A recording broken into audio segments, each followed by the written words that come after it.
Everybody, Coach Josh here. Hey, we talked about goals in class the other day, but I wanted to make sure some of you might not have been there, so I wanted to review what we talked about. One, we had a check-in to kind of see where everybody was at with their goals. If you've hit some good goals already in the year and you've already hit those things, let us know about it. We'd love to celebrate that with you.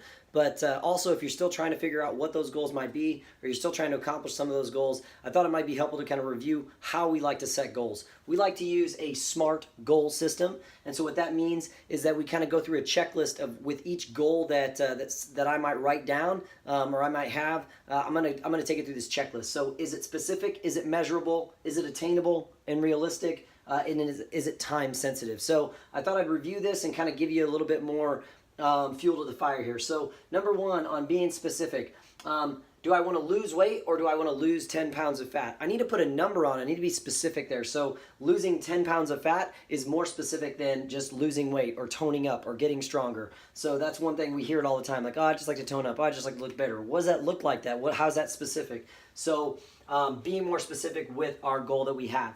The next thing is it measurable? So one thing about being measurable is that you need to have a starting measurement and then you need to have an ending measurement. So that means at some point I've got to measure, whether that's jumping on the InBody scan, whatever it may be, but I need to see, okay, well, where's my fat at now? Where are my pounds of fat on my body now? And then at the end, I would remeasure and see where my ending fat pounds are and then see if I hit my goal. Okay, so is it measurable?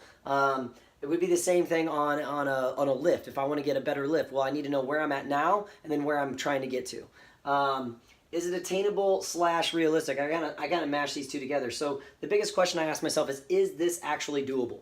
And for that, sometimes you need to have extra support to know that. So if I look at losing 10 pounds of fat as the original example, is it doable for me to lose 10 pounds of fat? Well, if I'm someone with 5% body fat, let's be more realistic. If I'm someone with 10% body fat and I've only got 17 pounds of pounds of fat on me, well then maybe it's not super realistic for me to lose 10 pounds of body fat. That would put me in an unhealthy state. But if I'm someone with 25% body fat and I'm trying to get down to 18 and that's a more healthy level for me, well then maybe 10 pounds of fat is attainable and is realistic. Also, this kind of comes back into play when we go to our next step, which is time sensitive. So put an end date on it. And part of that is putting a realistic end date on that. So if I'm trying to lose 10 pounds of fat, it's very different to say, I'd like to lose 10 pounds of fat, and Josh said I need to put an end date on it, so I'd like to do that in the next 10 days, Josh.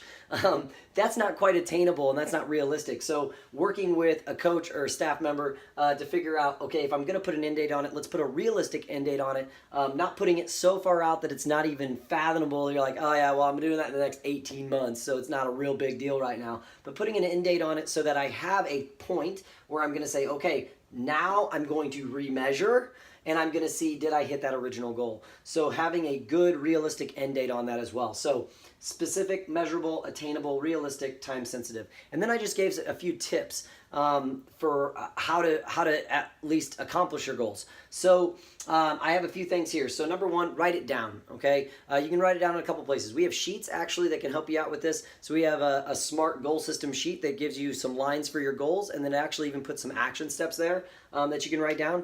But write it down there. Write it down on the whiteboard at the gym. Write it down on your mirror at home and put it on a poster or whatever else. But write it down because it makes it more accountable and makes it more accountable to yourself because it's in your own handwriting.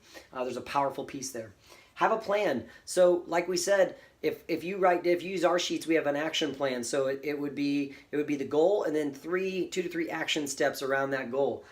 So have a plan. Sometimes you need to then next talk with a coach or talk with somebody about this. This doesn't all have to be physique related or weight loss, weight gain or performance related. Maybe it's just lifestyle related and you just want some additional help with that. So talk with one of your coaches. Use our staff to help you out with that.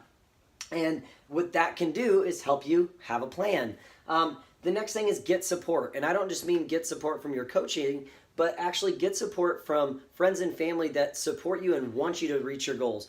Don't get support from the people or don't ask the people to support you that are just going to nag you and make you feel bad about making a bad decision on something. We're going to have steps back. But get support from the people that actually love and care about you, that want you to see success. Get support from those people. Get a workout buddy. Get a nutrition buddy that you can do some meal prep with on the weekends, whatever it may be. And then last, take small bites. So usually we have bigger goals. So to lose 10 pounds of fat, that might seem like a daunting goal, and it's a long-term goal. Maybe I've set that to do that in the next 6 to 8 months. Well, then I'm gonna take smaller bites at that goal, and I'm gonna say, okay, well, my first small bite of that goal is to lose 2 pounds of fat, and then 4 pounds, and then 6 pounds, and then 8 pounds, and then boom, now I'm at my 10-pound goal. So take small bites of that goal. That can be happening through your plan of doing proper action steps and so on and so forth. But hopefully this helps you guys out. I know this is a quick video, but I wanted to make sure I reviewed this with you.